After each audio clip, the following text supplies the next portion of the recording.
ভাই রে ভাই, আলম ভাই আমায় এমন একটা জায়গায় নিয়ে আইছে রে ভাই, কি আর বলবো। একদম পুরো বাংলার কাশ্মীর। এটা হচ্ছে দেখেন কি সুন্দর ভিউ, বাপ রে বাপ, এত সুন্দর জায়গা আমি আমার লাইফে কোনো দিন দেখি নাই। ধন্যবাদ আলম ভাইকে। তো আমার কাছে মনে হচ্ছে আমি কাশ্মীর আছি। দেখেন ভাই, এটা হচ্ছে বাংলাদেশের কাশ্মীর। কানাই, আমার নাম হলো কানাই। কানাই কানাই, একটা নাচ দাও তো। তোমার নাম কি বলো তো? সুবাইতা। সুবাইতা। ক্ষতি করে কোনো অনুদান সরকার থেকে আমরা পাই না। আঙ্গরে নাইট তরি দেয় না। এই যে হাতি আইছে, টাল তরকারি ভাঙছে, বাড়ি ঘরের ক্ষতি করতেছে, কারো শান্তিতে ঘুম পারবা দিতেছে না। কি হয়েছে আপনার বলেন তো একটু। আমার তো তুমি রাত কাটা ভুট্টা নষ্ট করলো। হ্যাঁ, এটা একটু ধরেন, এটা হাতে ধরে বলেন বলেন। ভুট্টা নষ্ট করলো এদিকে যে আপনারা কি করেন, এটা থানা জিডি করেন, আমরা কিছু দিব। গেছি কলে এলোর জমি হবে না, রেকর্ড নাকবো, 500 টাকা খরচ, লাভ কি? এই যে বছর বাতা বাতে ধরেন 8 কাঠা জমি লাগানি 6,000, হালের 6,000, কামলার 6,000, 20-30 হাজার টাকা খরচ শেষ। এখানে এই যে অবস্থা। Guys, it's me by Zahid and welcome back to another blog video. I hope সকলেই ভালো আছেন। তো আজকে আমরা চলে আসছি ঝিনাইগাতি উপজেলা এবং এখন আমি অবস্থান করছি ঠিক ঝিনাইগাতি বাজারে। আজকে আমরা যাব ঝিনাইগাতি একদম পাহাড়ের কাছে। তো কিছুদিন যাবত কিন্তু পাহাড়ি অঞ্চলে যেই ফসলাদি আছে সেই ফসলগুলো হচ্ছে ভারত থেকে অনেক বন্য হাতি আসে, যতগুলো ক্ষেত রয়েছে বর্ডার সীমান্তে সেই ক্ষেতগুলো নষ্ট করছে বন্য হাতি। তো সেই দৃশ্য ধারণ করার জন্যই আজকে আমরা চলে আসছি জামালপুর থেকে ঝিনাইগাতি উপজেলায়, আর আপনাদের দেখাবো সেই দৃশ্যগুলো। আর এখন ঠিক আমি যেই জায়গাটিতে অবস্থান করছি এটি হচ্ছে ঝিনাইগাতি বাজার। আর ঝিনাইগাতি বাজার থেকে আমরা এখন যাব হচ্ছে ঝিনাইগাতি একদম বর্ডার প্রান্তে। আজকের ভিডিওতে আমার সফর সঙ্গী হিসেবে আছেন আমাদের আলম ভাই, যিনি হচ্ছেন গ্রামীণ দৃশ্য ধারণ করে থাকেন। তো আজকে আমরা কোথায় যাচ্ছি? যাচ্ছি হলো ঝিনাইগাতি সন্ধ্যাকুড়া। ঝিনাইগাতি সন্ধ্যাকুড়া। তো ওখানে আমরা কি দেখবো আজকে? হাতি দেখার জন্য যাইতেছে, এখন পাই কিনা আল্লাহ জানে।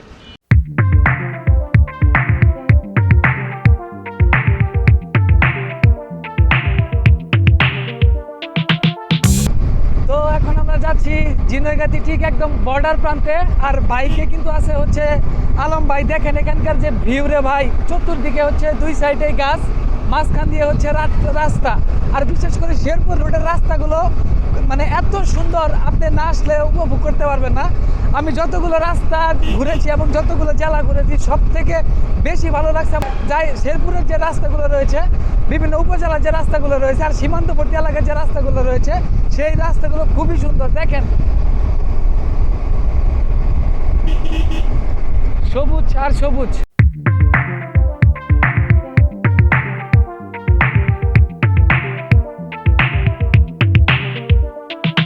আমরা এখন সন্ধ্যাখোলা রাবার বাগানে যাচ্ছি। আর এই যে দেখেন পাহাড়ের ভিতরে অলরেডি ঢুকে গেছি। আর এই যে এখানে যে ফসলি ক্ষেতগুলো দেখতে পাচ্ছেন, মূলত এই ক্ষেতগুলোতে হচ্ছে ভারত থেকে বন্য হাতিগুলো আসে ফসলগুলো নষ্ট করার জন্য। সুন্দর একটা টং দেখতে পাচ্ছি আমরা। হ্যাঁ, এখানে সুন্দর একটা টং। তো এখানে একটু বসবো। এই যে যে ধানের ক্ষেতগুলো দেখছেন, এই ধানের ক্ষেতগুলোতে হচ্ছে বন্য হাতিগুলো চলে আসে আর চলে এসে তারা এখানের ফসলগুলো তারা বিনষ্ট করে থাকে।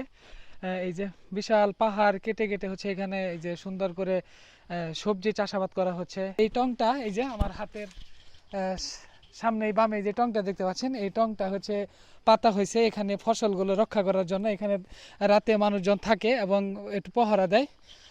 আর এই যে দেখেন আমরা কিন্তু একদম রাবার বাগানের ভিতরে আছি। আলম ভাইয়ের হাতে যে ড্রোন, আলম ভাই এখন ড্রোন উড়াবে। তো এখানে একটু আমরা রেস্ট করব, রেস্ট করে তারপরে হচ্ছে পুরো পাহাড়টা আপনাদের একটু দেখাবো। খুবই সুন্দর এক মনোরম একটা পরিবেশ, অনেক সুন্দর একটা জায়গা। আসলে এখানে রেস্ট নেওয়ার মতো একটা জায়গা। ধন্যবাদ আলম ভাইকে এত সুন্দর জায়গায় আমাকে নিয়ে আসার জন্য। আল্লাহ কি আর বলবো, আসলে অনেক ভালো লাগতেছে। এই যে আলম ভাই এখন ড্রোন উড়াবে, ড্রোন পাঠিয়ে দিবে, দেখবে যে কোন জায়গায় হাতি আছে।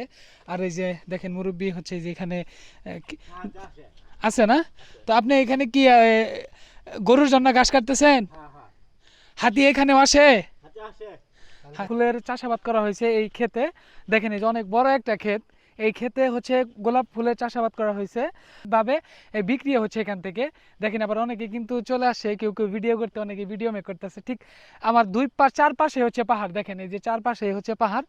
আর আরেকটা জিনিস আমি আপনাদের দেখাই, ওই যে দূরে যে পাহাড়টা দেখতে পাচ্ছেন, ওই যে হাতের বামে ঠিক অনেক দূরে ওইটা হচ্ছে ভারত, ওইটা হচ্ছে ভারত আর এটা হচ্ছে বাংলাদেশ। তো দেখেন আমি কতটুক ডিটেলসে আছি। আর সর্বোচ্চ হচ্ছে এখান থেকে কত বলবো, 500 গজ দূরেই হচ্ছে এই যে ভারত।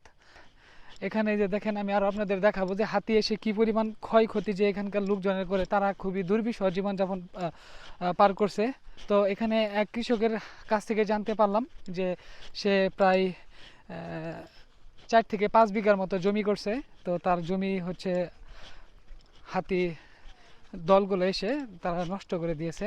আর এখানে কিন্তু যখন হাতির দলবল আসে, অনেকগুলো হাতি একবারে কিন্তু আসে, পাহাড় থেকে অনেকগুলো হাতি একবারে আসে। আসার পরে তারা ফসলগুলো নষ্ট করে, এমনকি তারা ঘরবাড়ি পর্যন্ত নষ্ট করে, এবং অনেক লোকও তারা হচ্ছে হত্যা করে।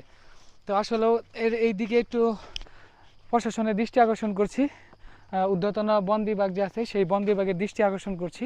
তো তারা এখানকার লোকজনের কথা বিবেচনা করে এখানে যথাযথ একটা ব্যবস্থা নেওয়া দরকার।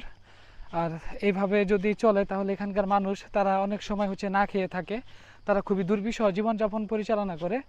দেখেন ঠিক একদম গহীন অরণ্যে চলে আসছি। আসলে আমার অনেকটাই ভালোই লাগতেছে। অনেক সময় অনেক জায়গায় ঘুরতে বের হই, তো অনেক জায়গায় যাই। ইভেন হচ্ছে আজকে এখানে আসার মূল রিজনটাই হচ্ছে যে বন্য হাতিগুলো দেখব, তারা কিভাবে বাংলাদেশে এসে বাংলাদেশের যত কৃষক আছে তাদের ফসলগুলো যে নষ্ট করে, সেটা দেখার জন্য আসছিলাম। আর এটাই ভিডিওটা করার উদ্দেশ্যই হচ্ছে যাতে করে হচ্ছে বন বিভাগ তারা একটু সতর্কতার সাথে এখানকার লোকজনের করে পারা। হাতি ওই যে এই ফসলগুলো পুরাটা একদম ক্ষেতটাই নষ্ট করছে, এরকমভাবে নষ্ট করছে যে এই ফসল এখন যদি লাগাই তো এই ফসল হইতে আর অনেক সময় লাগবে। একদম অবস্থা খুব নাজেহাল বানিয়ে দিয়েছে। দেখেন কি পরিমাণ ক্ষতির সম্মুখীন হয়েছে যে এখানকার কৃষকেরা। তো এই যে আরেকটা ক্ষেত আমি আপনাদের একটু দেখাই। তো আসলেও এই যে দেখেন এই ক্ষেতটা একদম বিনষ্ট করছে। এই যে মুরব্বী অনেক কষ্ট করে, বয়স্ক একজন মানুষ অনেক কষ্ট করে হচ্ছে এইখানে ফসলগুলো ফলাইছে, তার ক্ষেতের একদম নাজেহাল অবস্থা করে দিয়েছে বন্য হাতিগুলো। তো মুরব্বী কি পরিমাণ ক্ষতি হয়েছে আপনার বলেন তো একটু। আমার তো জমি 8 কাঠা, ভুট্টা নষ্ট করলো। হ্যাঁ এটা একটু ধরেন, এটা হাতে ধরে বলেন। ভুট্টা ফসল করলো যে আপনারা কি করেন, এটা থানা জিডি করেন, আমরা কিছু দিব। গেছি কলে এলোর জমি মধ্যে হবে না, রেকর্ড নাকবো, 500 টাকা খরচ, লাভ কি? হাতি ক্ষতি করে কোনো অনুদান সরকার থেকে আমরা পাই না, আঙ্গরের নাইট তরি দেয় না।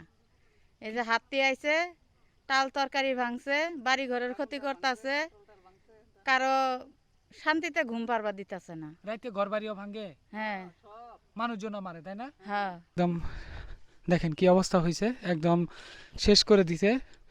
অল্প কিছু বাকি আছে। আর এই যে এখানে আছে হচ্ছে ধান লাগানো হয়, আর ধান লাগালে হচ্ছে বন্য হাতিগুলো আসে। আর হাতিগুলো মূলত আসছে যে এই যে রাস্তাটা দেখতে পাচ্ছেন, রোডটা, এই রোডে হচ্ছে হাতিগুলো আসে, এখান দিয়ে হাতিগুলো ঢুকে এবং এই যে ফসলগুলো নষ্ট করে। এই যে মূলত এখানে আসছিলাম, বন্য হাতিগুলো যেভাবে মানুষের ফসলগুলো নষ্ট করে সেগুলো কিন্তু এখানে এসে মানুষের দুঃখ এবং দুর্দশা দেখে খুবই খারাপ লাগলো।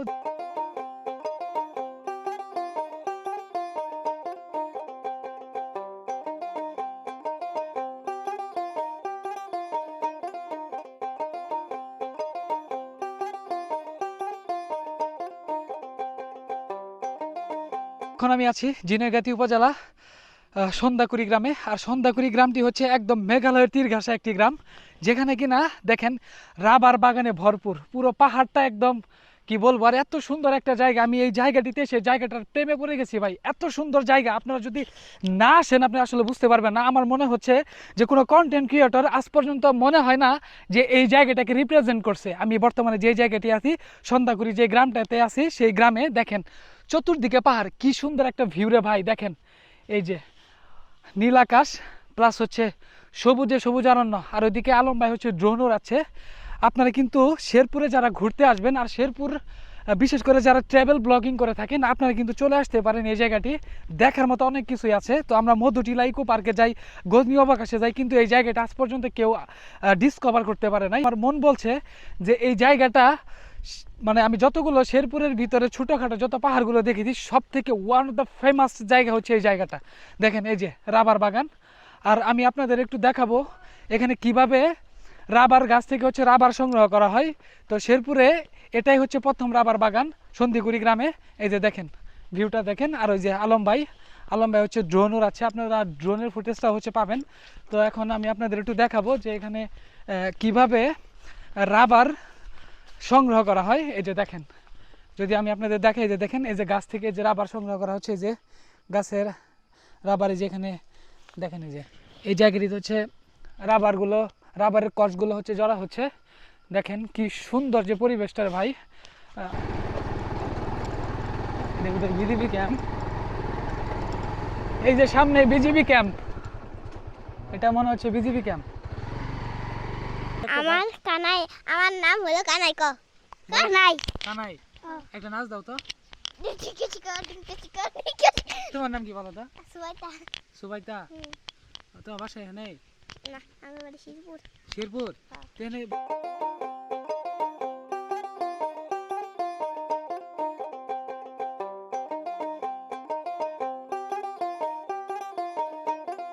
ভাই আলম ভাই ভাই এমন একটা জায়গায় নিয়ে আইছি রে ভাই, কি আর বলবো, একদম পুরো বাংলার কাশ্মীর। এটা হচ্ছে দেখেন কি সুন্দর ভিউ, বাপ রে বাপ, এত সুন্দর জায়গা আমি আমার লাইফে কোনো দিন দেখি নাই। ধন্যবাদ আলম ভাইকে। তো আমার কাছে মনে হচ্ছে আমি কাশ্মীর আছি। দেখেন বা এটা হচ্ছে বাংলাদেশের কাশ্মীর। Wow, just view. আসলে আমি অনেক এক্সাইটেড যে এত সুন্দর রাবার বাগানের দৃশ্য, মানে কি আর বলবো, আমি আসলে আমার বলার ভাষা হারাই ফেলাইছি যে কি সুন্দর জায়গা। ঠিক দেখেন পুরো ভিউটা দেখেন আপনারা, যে এখানের যে দৃশ্যগুলো একদম মনোমুগ্ধকর। একদম এই যে রাবার বাগান দেখেন, নিচেই হচ্ছে এই যে খাল, পাহাড়ি খাল। এই যে তারপরে হচ্ছে এই যে এখানে হচ্ছে যে গাছলা। এটা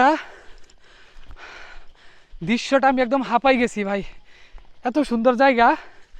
আসসালামু আলাইকুম। আচ্ছা, এটা রাবার বাগান কত বছর আগে করা হয়েছিল? রাবার বাগানটা এটা প্রায় 40 বছর হয়েছে। 40 বছর। এই জায়গাটা লোকেশনটা একটু বলেন তো। হ্যাঁ, মানে জায়গাটা কিভাবে আসতে পারবো মানুষজন? অর্জন এমনি আহে বেড়াবে, লোকজন এমনি আসে না? হ্যাঁ।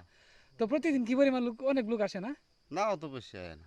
মানে ওইভাবে মানুষ জানে না যে এত সুন্দর একটা জায়গার ভিতরে রাবার বাগান করা হয়েছে, আয় যারা জানে এরা আয়, আর যারা না জানে আয় না। তারা আসে না। না এটা তো মনে করেন বেশি লোকজন, বেশি গাড়ি ঘোড়া